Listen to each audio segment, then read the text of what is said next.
ما ځاځي اریوب پخوا هم لیدلی ډېر ځلې، خو دا ځلې سفر مې یو جلا کیف لري. هر طرف ته سپینې واورې، شنه نښتر. زه دلته یو بل ډول احساس کوم. دا ښایستونه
خړه پړه وه، ډېره آبادي نه وه پکې، خو دغه لار اوس د چکر او سیاحت لپاره ډېره مناسبه ده. پخوا دلته هېڅ هم نه و، خو اوس پکې دغه رستورانت جوړ شوی دی او تر څنګ یې همدغه مسجد چې تاسو یې ننداره وکړله. د دې تر څنګ نورې ګڼې آبادۍ هم لا په لاره دي چې پکې راکول کېږي به او نور به هم دغې سیمې ته ښکلا ور وبخي. مګر چې دغه رستورانت ته هم راغلو، داسې احساس مو وکړ لکه یو بهرني هېواد ته چې راغلي یو.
په دې ځای کې موږ سهار د مرغانو په اوازونو او د غرونو پر سرونو د لمر په زرینو وړانګو پیل کړ.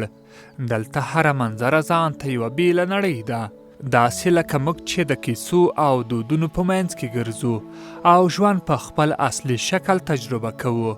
دلته د ژوند هره برخه ساده، خو د یو رښتیني ژوند انځور وړاندې کوي. هر څه په کلاسیکه بڼه روان دي.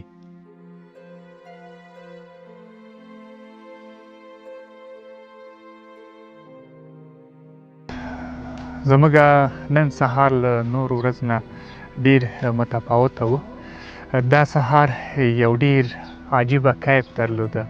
پاکه هوا، هر طرف ته چې زه ګورم خړ کورونه، خو له هر کور نه د مینې او د خوږ ژوند احساس راپورته کیږي. که موږ هر غره ته ګورو، هلته شنې ونې دي، نښترونه دي، څېړۍ دي او هر څوک هغه د خپل ژوند د عادي پیل لپاره راوځي او وایي چې که ماشومان وي هغه وري راوباسي، هغه څروي. تر څنګ یې که څوک په پټیو کې د کار لپاره چې غواړي چې ویې کړي، نو هغه لپاره راوځي.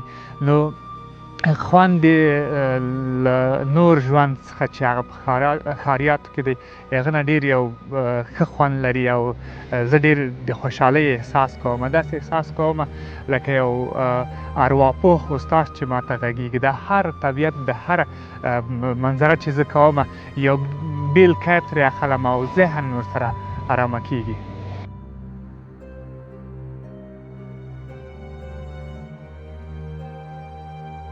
خلک یې په خپلو ورځنیو کارونو او بوختیاوو کې خوښ ښکاري. د دوی ساده خو رښتینی ژوند له سکون او رضایت ډک دی. داسې ښکاري چې دلته هر څه درناوی او د ژوند خوند په هره شیبه کې حس کیږي.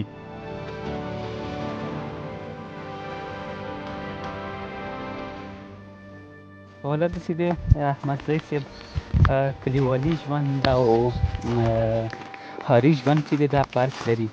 ما ته بیا خپله کلیوالي ژوند په یوې ښه خوند درکوي ځکه کلیوالو ژوند چې دی داسې مینه اتفاق ورورولي او دغه شیان چې دي بیخي زیات دي. هغه چا ته پته لګېږي چې څوک د وطن نه خارج شوي دي وطن نه تللي دي هغو ته بیا د کلیوالي ژوند ارزښت مې هغه ډېر ښه پوهېږي. د لمر غوړېدو سره شپونکي کاکا ښکاري ټوپک په اوږه او د کلي په یوه څنډه کې منتظر و تر څو د کلي رمه راټوله او دا یې د غرونو پر لوري بوځي. زړه مې صبر ونه کړ ورغلم له شپونکي کاکا سره مې یو څو شیبې خبرې وکړې تر څو د ژوند دغه زرینه شیبه له ځان سره د یادګار په شکل وساتم او له تاسو سره هم شریکه کړم. رمه دې روانه کړې چېرته بیا یې ټوپک دې م راخیستی وي. رمه خو غره ته ولاړ اتفاق دغه پر هم چې لیوان دی ولا غره کې لیوان هم دي. دغه رمه د ټولو کلي ده څه ډول دغه سیسټم یې لږ راته ووایه چې دا یوازې د ستا ده که نه د نورو خلکو هم دا د کلي رمه ده. حاجي صاحب کله لیوانو سره یا له څه سره مخ شوی په غرونو کې که یوه کیسه یې راته وکړي کومه ورځ داسې ورځ راغلې یوه ورځ خو ولا څه مخ شو بس ایمور نه لرې و ما دا وکړو چې خسته و بس څه شی و په غرونو لیوه و لیوه و خو مول نه ونه خوړو. یو بل په غرونو کې نور کوم دلته حیوانات شته ځناور شته دي نه شته ځناوره شته شغلیونه شته لیوونه شته.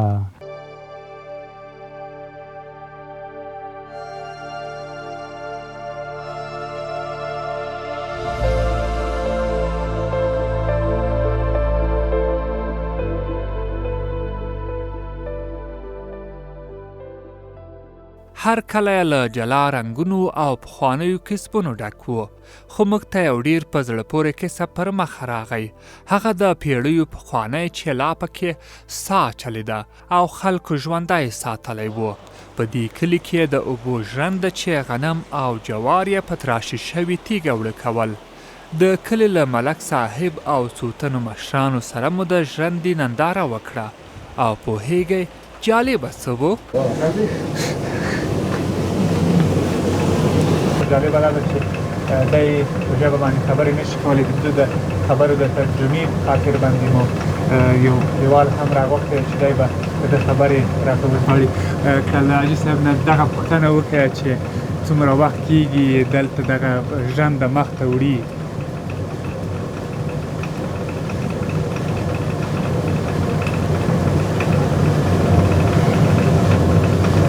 حاجي صاحب یې چې دا ته سلګونه کاله کېږي چې دا موږ دلته ما ته د پلار نیکونه پاتې دی او ما هم دغسې لکه هغه پلار نیکه مې چې دا سلسله په مخ بولې وه او موږ هم اوس هم هغه سلسله تر اوسه هم بیایو په مخه. حاجي صاحب نه که دغه پوښتنه هم وشي حاجي صاحب دغه ژرنده له چی نه جوړه شوې ده څرخ یې د چی نه ده؟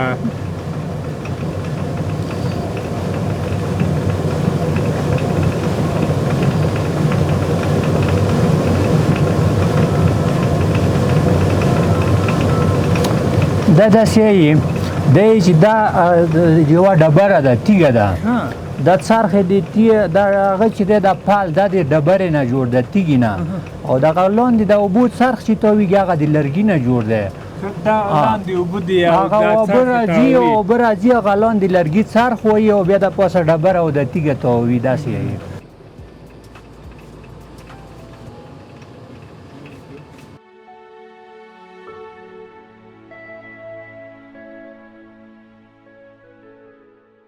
ځنګل د کلیوال ژوند یوه ژوره کیسه ده.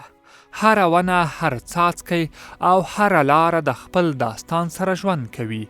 کله چې انسان د ځنګل منځ ته ورننوځي، د طبیعت پټې خبرې او کیسې اوري. دلته هر قدم انسان ته د حیرانتیا او پوهې نوې کیسې وړاندې کوي.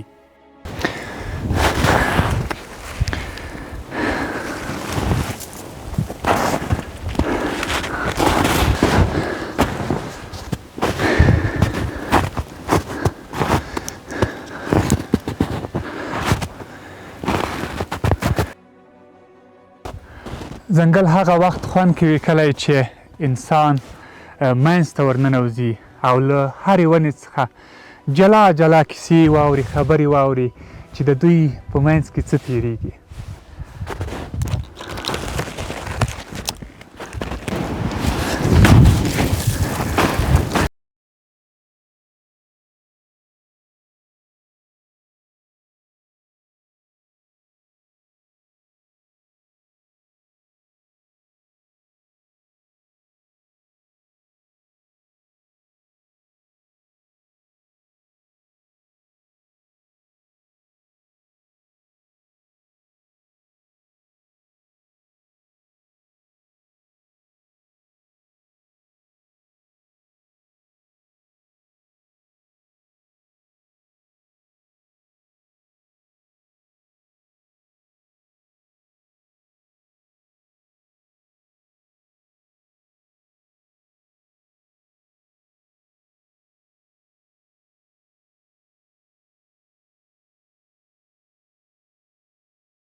اریوبه خو دې منظرې ته او دې ته ورته نورو منظرو ته چې ما نظر وکړلو او وګرځېدلم، شاعر ډېر ښه ویلي دي او هر لفظ یې د ستایلو وړ دی او له دې نه پورته الفاظ